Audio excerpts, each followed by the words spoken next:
Bonjour, c'est l'histoire d'un jeune homme pressé formé à l'école Jean-François Copé, collaborateur parlementaire d'Étienne Blanc à Paris, puis du groupe UMP à l'Assemblée. Il rejoint le cabinet de Jean-François Copé, alors secrétaire général de l'UMP. De retour à Lyon, un passage éclair au cabinet du maire de Caluire et le voilà en mars 2014, élu maire de Rieux-la-Pape à tout juste 30 ans. En 2017, il échoue de 200 voix aux élections législatives. Aujourd'hui, à la veille d'accueillir à Lyon le Conseil national de LR, celui qui est devenu cet automne président de la fédération LR du Rhône se lance dans la bataille de la conquête de la métropole de Lyon, sans faire toutefois l'unanimité dans son camp. Alexandre Vincendet est l'invité de Face à Face cette semaine.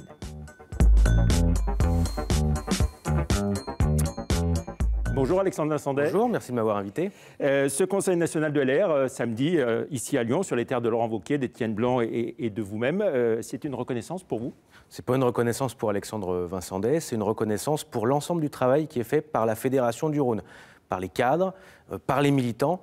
Aujourd'hui, la Fédération du Rhône remplit les objectifs qui lui avaient été donnés, à savoir être une des fédérations les plus dynamiques de France, de par la dynamique réengagée au niveau local, avec les adhésions qui remontent, avec de nombreuses opérations. C'était le cas avec les 70 km/h, le tract anti-70 km/h. Et puis c'est aussi l'assurance de ne pas être sur les terres d'opposants à la ligne du parti, donc on évite toute cacophonie. Bon, pas forcément, parce que regardez, on le fait dans Lyon, on vient dans Lyon, sur la ville de Gérard Collomb, dans le berceau du macronisme. Au contraire, c'est montré que... C'est que vous ne le faites pas en Ile-de-France, chez Valérie Pécresse. Ça s'est déjà fait en Ile-de-France, donc je dirais, il n'y a pas de problème. Moi qui suis, on va dire, depuis quelques années dans cette famille politique, on a fait plusieurs fois, on va dire, des conseils nationaux à Paris, dans la capitale, et je pense que c'est plutôt une bonne chose que depuis maintenant un peu plus d'un an, puis on décentralise ces conseils nationaux pour montrer que les Républicains, c'est pas seulement Paris et l'Île-de-France, c'est la France et ses territoires. On était dans le sud de la France il y a encore, l'année dernière, cette année c'est Lyon, et je suis très heureux d'accueillir ma famille politique et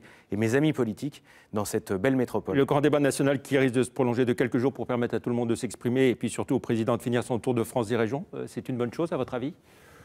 Oui, après, que le Conseil, que le grand débat continue. Enfin, je veux dire, on verra ce qu'il en sortira. Aujourd'hui, on se rend compte que ça s'essouffle. Il y a une fin de débat officielle, d'après ce que j'ai entendu, le 15 mars. Ce vendredi, oui. Voilà, ce vendredi. On va voir après ce qu'il en sortira. Emmanuel Macron a fait le travail, il faut dire les choses telles qu'elles sont, en allant au contact, et enfin en retournant au contact des Français. Après, il a un peu saturé les écrans médiatiques. Aujourd'hui, le risque pour lui, c'est que la montagne accouche d'une souris. Et c'est là où je pense que nous avons vraiment notre rôle à jouer. C'est le rôle d'aiguillon, le rôle d'alerte pour dire qu'attention, derrière les grandes annonces, derrière les écrans de fumée qui peuvent être, on va dire, agités par l'exécutif, il faut que derrière on rentre dans le concret pour répondre aux besoins des Français. J'ai cru comprendre que la crise des Gilets jaunes était plutôt sur le fait que dans la France périphérique, il y avait de moins en moins de services publics et on payait toujours plus d'impôts. Attention à ne pas oublier ce message. Voilà. Et puis avec encore un grand débat annoncé dans des lycées, hein, ce lundi matin par Jean-Michel Blanquer. Oui, mais voilà, c'est ce que je veux dire, c'est qu'on dit que le grand débat se finit le 15, finalement on continue. Je pense que la sortie de crise par le gouvernement n'est pas encore vraiment arrêtée. On parlait d'un référendum, après on se disait que le référendum n'était pas la meilleure solution. On se rend compte que cette solution revient un petit peu en avant.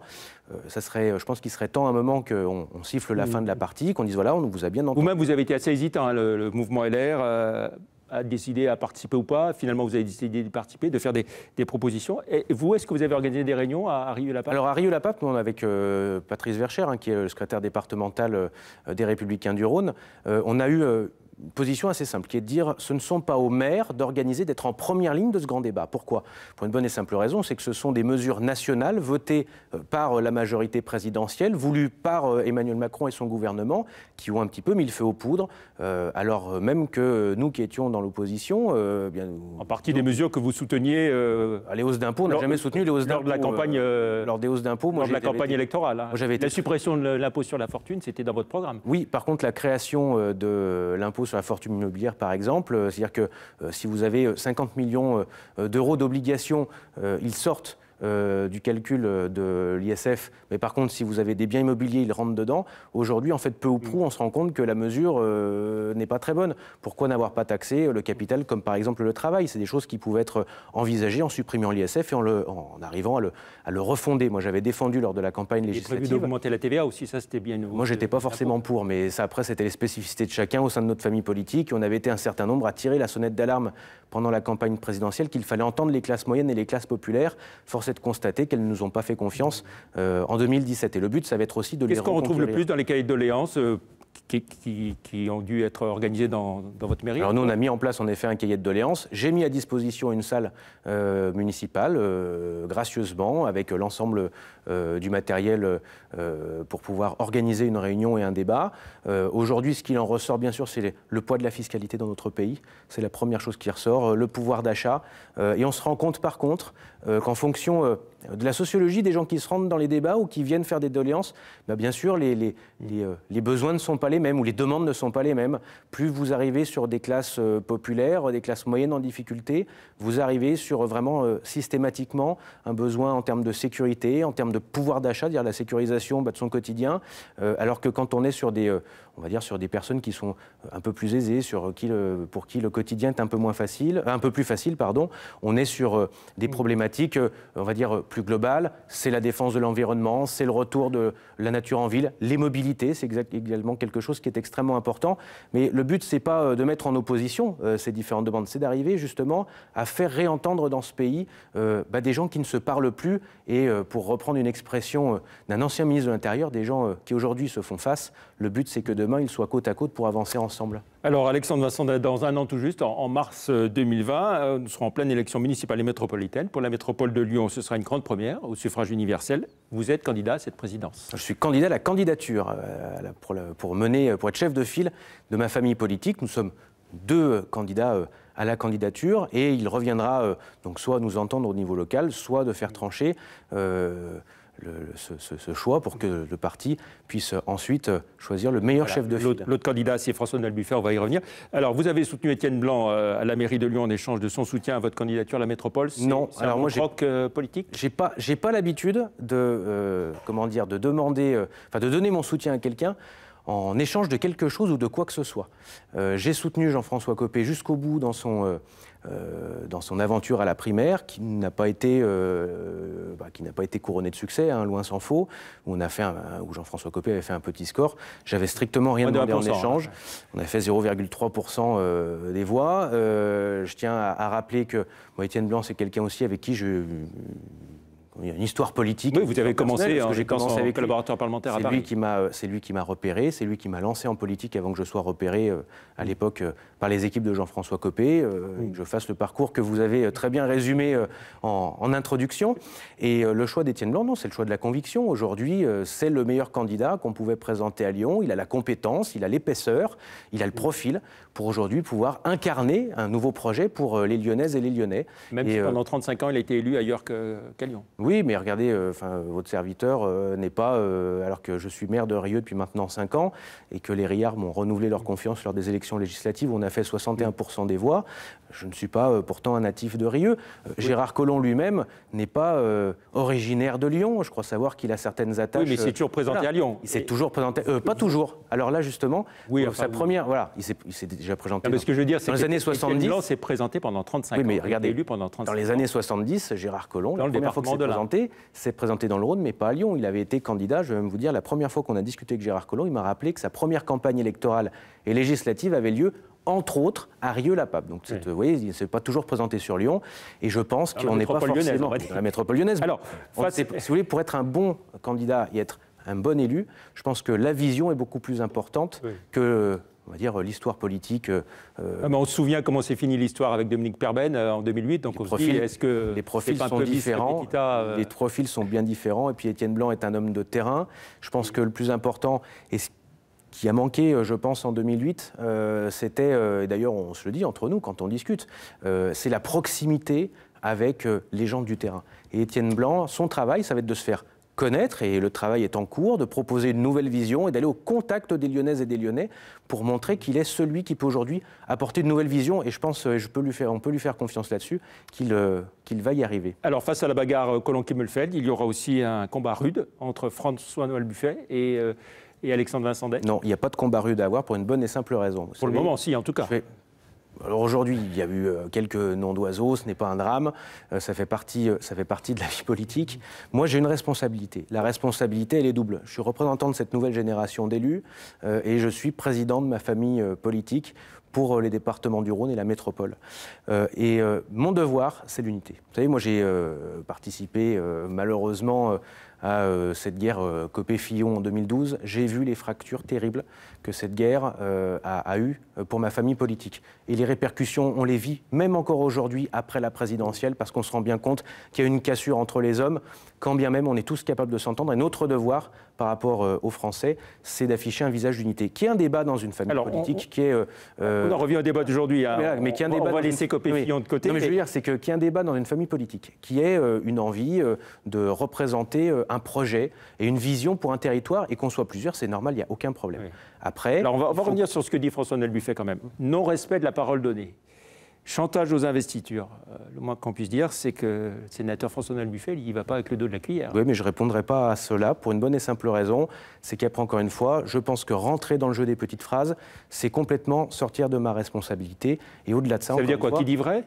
Non, ça veut dire simplement que je ne rentrerai pas dans ces petites guerres pour une bonne et simple raison, c'est que ça desservirait ma famille politique. Regardez le spectacle triste, pour ne pas dire plus, que sont en train de montrer aux Lyonnaises, aux Lyonnais et aux métropolitains Gérard Collomb et David Kimmelfeld, où chacun aujourd'hui se fait une petite guéguerre, faite de coups bas, faite de petites hypocrisies du quotidien. La même qu'entre vous et François-Noël Buffet. Non, parce que si vous voulez, je pense qu'à un moment, nous on s'est parlé avec François-Noël Buffet, on en a discuté, il a avoué lui-même que, bon, à un moment, on était monté un peu en température et qu'il fallait redescendre. On a un débat en interne, et je pense qu'il est hors de question, justement, de tomber dans une guerre de... Alors, sur le fond, il estime que sa candidature, je cite, rassemble plus que la vôtre et qu'il sera plus à même de rassembler autour de son nom et de son projet que vous-même. Vous êtes un candidat clivant ? Non, je pense que je rassemble tout autant, pour une bonne et simple raison, où il ne vous aura pas échappé qu'en 2014, il a fallu rassembler ma famille politique entre les deux tours, qui était à Rieux-la-Pape divisée entre deux listes, et qu'aujourd'hui, les deux familles politiques à Rieux-la-Pape ont été réunies. Et aujourd'hui, il n'y a aucun problème avec mon premier adjoint, Julien Smati, et tout se passe très bien. Et vous verrez qu'en 2020, cette vision d'unité sera toujours là. J'en veux aussi pour preuve ce qui s'est passé pour la fédération avec Patrice Verchères, où finalement on était aussi deux candidats, on a réussi à discuter, à s'entendre, on s'est réparti les responsabilités. Pour ma part, je suis allé devant au scrutin. Tout va bien, et élu devant les militants. Si ceux qui sont en face de l'autre s'effacent, quoi. Non, mais attendez, mais Patrice Verchères, à aucun moment s'est effacé. On a discuté. Patrice Verchères, qui est président du groupe Les Républicains, la région, et aujourd'hui le préfet du parti dans le Rhône. Numéro 1, numéro 2, oui. Non, c'est pas numéro 1, numéro 2, c'est deux responsabilités bien distinctes. Il a été nommé par Laurent Wauquiez pour représenter le siège national en tant que secrétaire départemental. J'ai été élu président de la fédération. D'ailleurs, si vous voulez, aujourd'hui, il n'y a pas l'épaisseur d'un papier à cigarette entre Patrice Verchères et moi-même. Et je pense qu'aujourd'hui, le travail, c'est le collectif. On a fait Vous évoquez les municipales à Rieux, là, en 2020. Vous serez candidat à la fois aux municipales et aux métropolitaines. Bien sûr, pour une bonne et simple raison, c'est qu'un maire... Mais si vous gagnez la métropole, vous laisserez la mairie de Rieux. Il faut qu'un maire sortant puisse faire valider son bilan. C'est mon premier mandat. Je pense qu'il est important aujourd'hui que des communes périphériques, et certains de mes collègues se présenteront et dans leur mairie et sur les listes métropolitaines. Et si nous gagnons, auront également des responsabilités importantes, parce qu'il y aura des vice-présidents à nommer. Bien sûr, je pense que tout ça, à un moment, c'est un tout. Et on ne peut pas déconnecter les élections municipales des élections métropolitaines. Elles se déroulent en même temps. Et je pense que d'ailleurs, la chance que nous avons, c'est qu'en 2014, grâce au travail de Philippe Cochet, qui était président de la Fédération, de Michel Forissier, qui était secrétaire départemental, nous avons gagné nombre de villes réputées ingagnables. Je pense à Saint-Priest, je pense à Pierre-Bénite, je pense à Grigny, je pense à Dessines, ces villes qui étaient de tout temps à gauche, je pense à Rieux-la-Pape bien pour certaines, parce qu'il y avait de la division à gauche. Oui, mais aujourd'hui, l'ensemble de notre famille politique et de mes amis notamment ont pu montrer justement qu'on était capable de rassembler très largement, et sur nos listes, je veux dire, y compris à Rieux-la-Pape, vous avez des personnes qui sont de sensibilités différentes de la mienne. Si on revient sur le projet à présenter aux habitants du Grand Lyon, de la métropole de Lyon, qu'est-ce qui vous distingue finalement de François-Noël Buffet? C'est un choix qui est différent, on l'a dit quand on discute entre nous. C'est soit le choix de l'expérience, et sur le projet, mais je pense que justement... C'est le même ou il est différent? Il y a quelques différences. Moi, j'ai écrit justement aux maires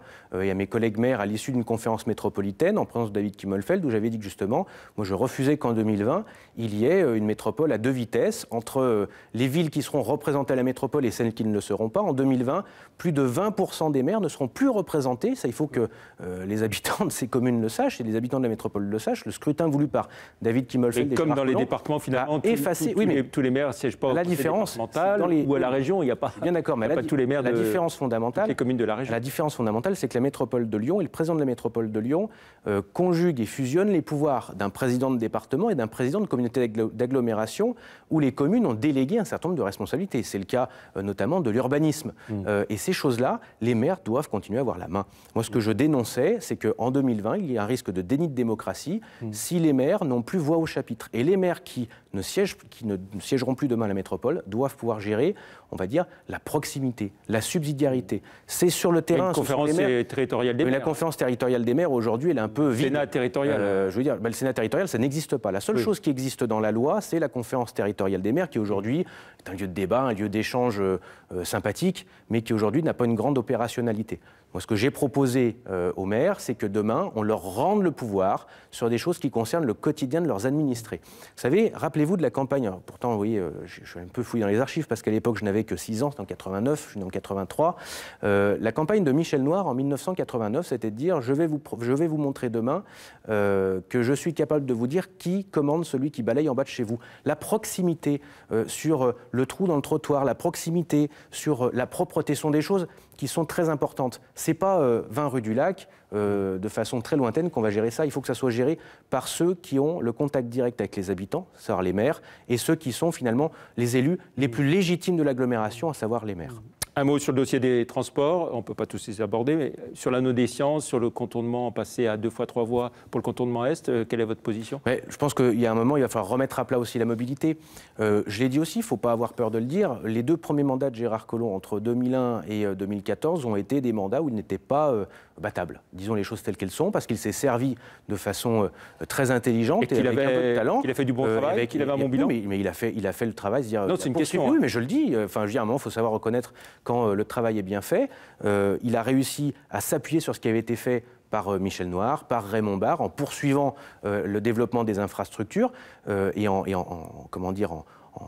arrivant à développer Lyon et l'agglomération autour de ces infrastructures. Aujourd'hui, on s'aperçoit que les infrastructures ne sont plus suffisantes par rapport au développement qui est très important, notamment sur le cas des mobilités. On nous compare tous les jours aux grandes métropoles européennes.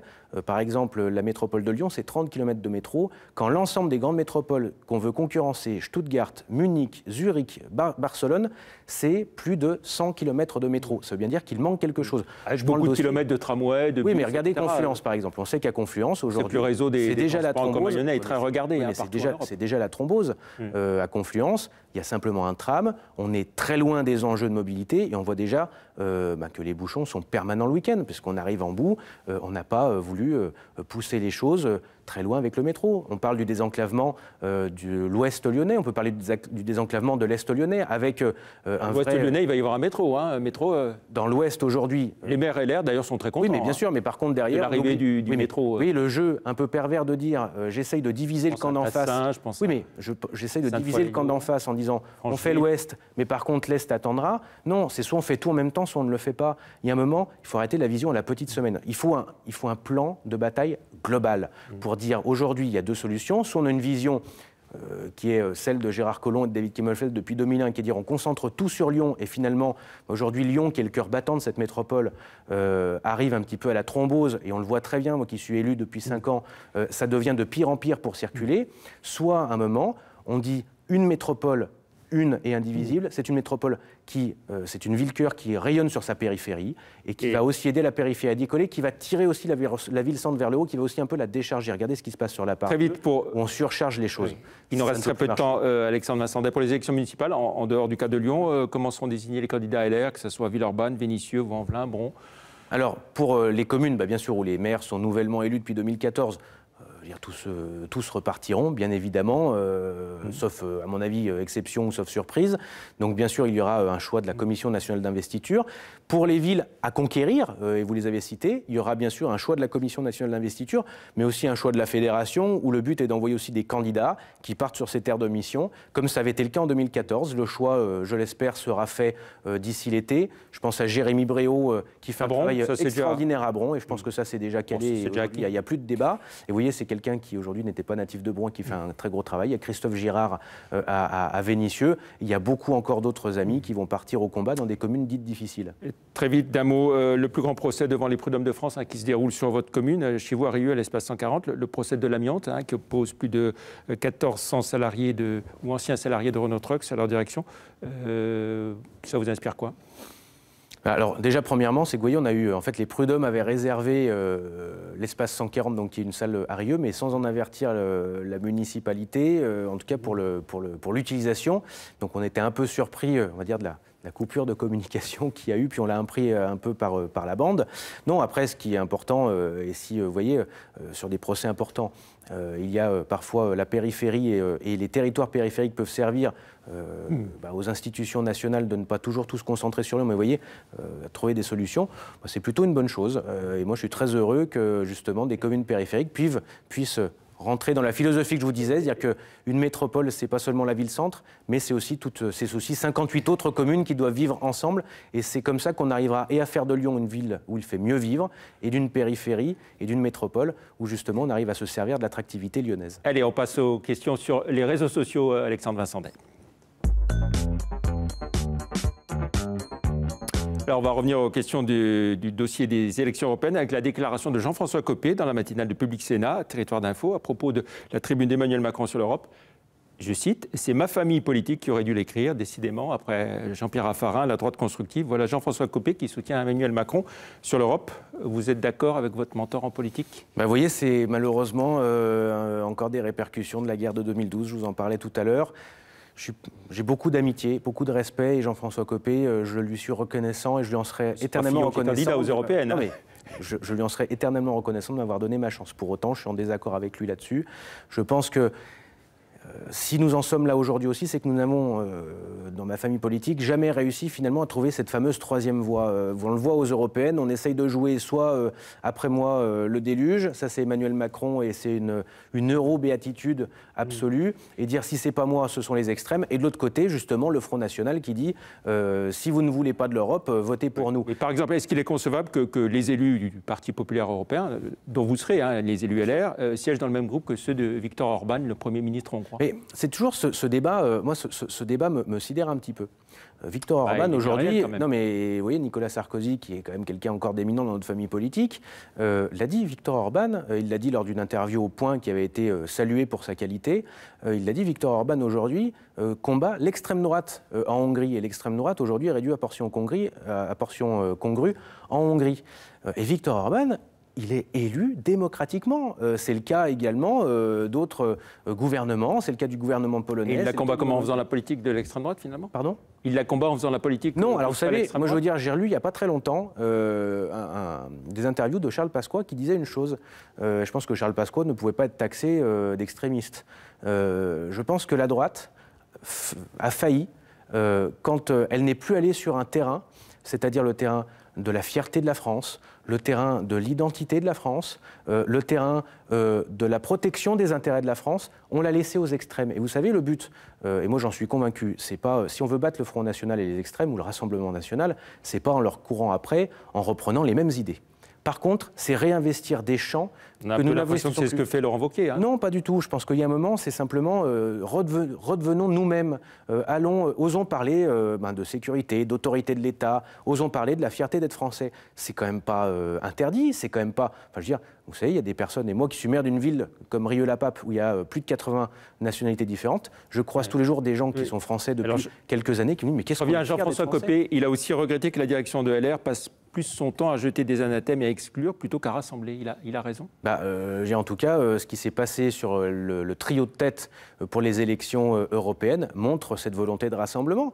Vous avez 3 personnes qui représentent les différentes sensibilités de notre famille politique. Vous avez François-Xavier Bellamy, Agnès Séverin, qui est proche de Valérie Pécresse et de François Baroin, et puis également elle est vice-présidente de Valérie Pécresse à la région Île-de-France, et Arnaud Danjean, qui est un Européen convaincu. Simplement, le but dans notre famille politique, c'est justement d'arriver à se dire, bien sûr que nous ne pouvons pas sortir de l'Europe, nous ne pouvons pas combattre l'Europe et nous ne devons pas.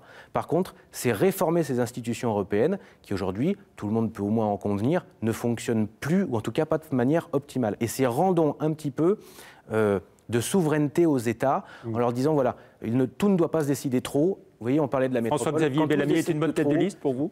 Je pense que c'est une tête de liste qui représente le renouvellement, qui représente des valeurs qui sont celles d'une partie de notre famille politique, et on ne peut exclure personne si on veut réussir. Et je note d'ailleurs que depuis que nous avons ce visage d'unité, les sondages commencent à frémir. On nous donnait à 8 il y a encore de cela un mois et demi. On est aujourd'hui à 14. Donc vous voyez, rien n'est impossible. 30 secondes, Alexandre Vincenda, on passe à une question de politique fiction. Nous sommes au lendemain des élections européennes. Emmanuel Macron met en place un gouvernement d'union nationale dans lequel on retrouve Jean-François Copé, qui est chargé du dossier de l'intelligence artificielle, sur lequel il vient d'écrire un livre. Jean-François Copé vous appelle et vous propose d'être son directeur de cabinet. Vous acceptez ? Non, pour une bonne et simple raison, c'est que je resterai élu dans ma ville de Rieux et puis possible candidat chef de file aux élections métropolitaines. Je continuerai à présider la fédération de ma famille politique ici. Donc, bien évidemment, j'aurai beaucoup d'amitié. Je serai très content pour Jean-François Copé, qui reste mon ami, encore une fois. Mais je préférerais continuer les missions qui sont les miennes au service de mes administrés. Merci beaucoup, Alexandre Vincenda, d'être venu dans Face à Face cette semaine. Merci, au revoir.